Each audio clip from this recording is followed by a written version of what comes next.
ठीक आहे mobile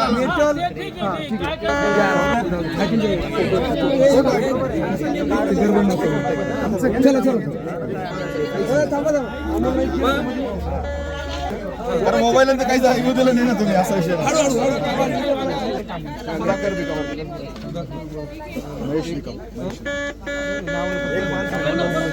yes ज्यावेळेस हे तयार झालं ना त्यावेळेस आधार कार्ड देऊनच आता हे काढा तुम्ही यांच्या गळ्यात घालून दिले काय आम्हाला सक्त इंट्रक्शन आहे मधून ऐका विधानसभेच्या वेळेस मागच्या महापालिकेच्या वेळेस आम्हाला सगळ्यांनी माहिती आहे हे जे आयडी कार्ड आहे याच्यावर आम्हाला इंटरेस्ट असते कारण की पहिले सर आधार कार्ड सगळं जमा करता तुम्ही आमच्याकडनं काय जमा करता तुम्ही आमच्याकडनं आधार कार्ड जमा करून घेता फोटो घेता त्यानंतर तुम्ही